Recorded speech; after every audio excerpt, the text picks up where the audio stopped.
Yeah. Okay. We're going to get started. We're going to be talking about the distributive property.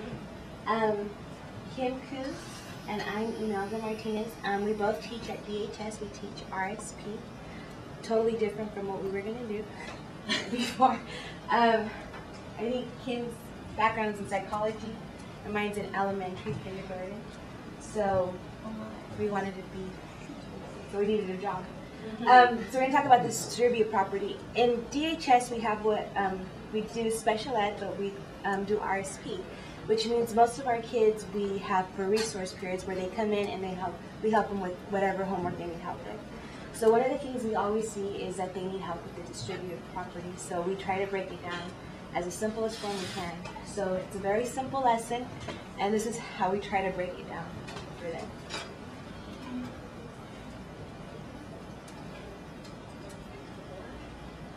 You want to take slideshow?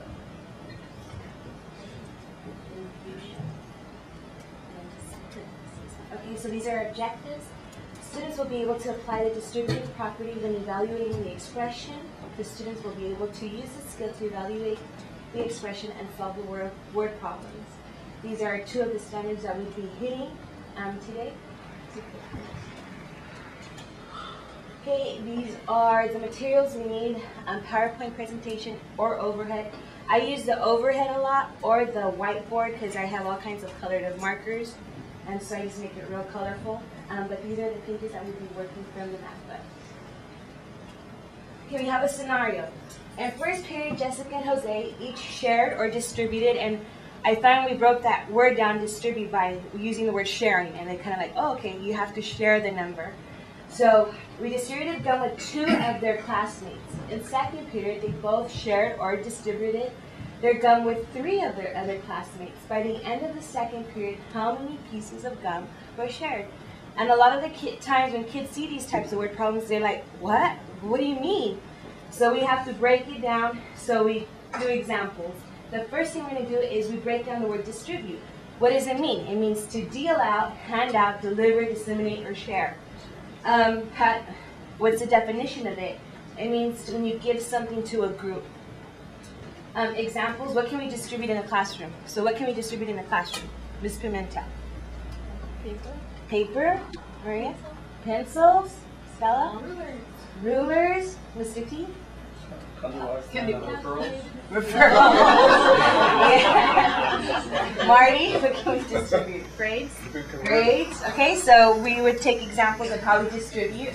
Three things that we can distribute in the classroom are, so we use it in a sentence, and then we practice with the word, and I would show them examples, things that I could distribute, and then we would write a sentence all together.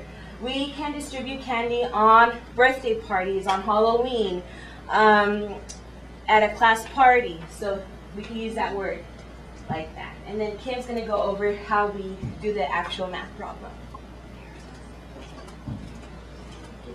So after we get done with doing a few examples of the meaning of the word distribute, then we would go into how it's used in math also. So in algebra, we would tell them, okay, for all numbers A, B, and C, where we don't know what the values are, you would have A, and then parentheses B plus C, equals, you would distribute the A to the B and the C, so two numbers in the parentheses.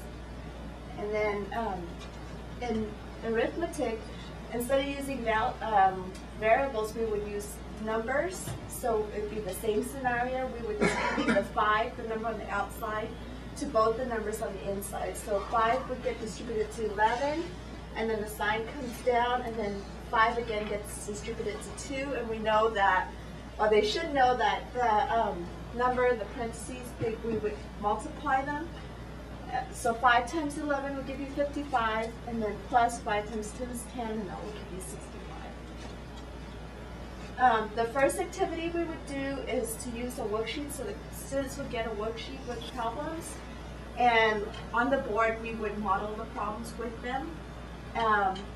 And then once they, once we see that they are participating and they're able to do some problems on their own, then we will move on to the second activity where they will we'll give them a certain format, and they'll use it to solve the math problems. And usually we do that on the board. So for example, we might have, we would go over the format with them. So if you have a problem like this, I would say, okay, the number on the outside, what are we going to distribute this number on the outside with? And hopefully they would say, okay, we'll do it with 2 numbers on the inside. So this would be my format. So I'd say, okay, what the number on the outside always gets distributed 2 times because there's 2 numbers on the inside. So the 3 come down. And what's the first number? 2. And the second number? 1. Very good.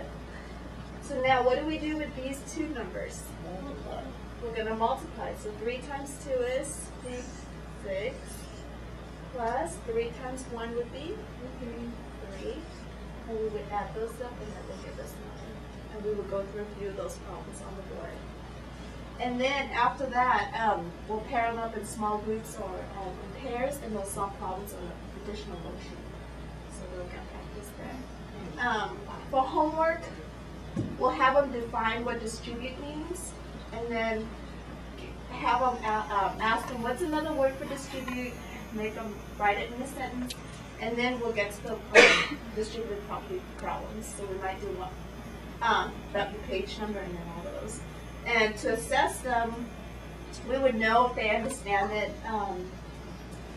by doing class homework. We might have a quiz the following day, and then once we review the homework questions the next day, we know which kids are getting it, if the whole class is getting it in general, and we will reteach as necessary.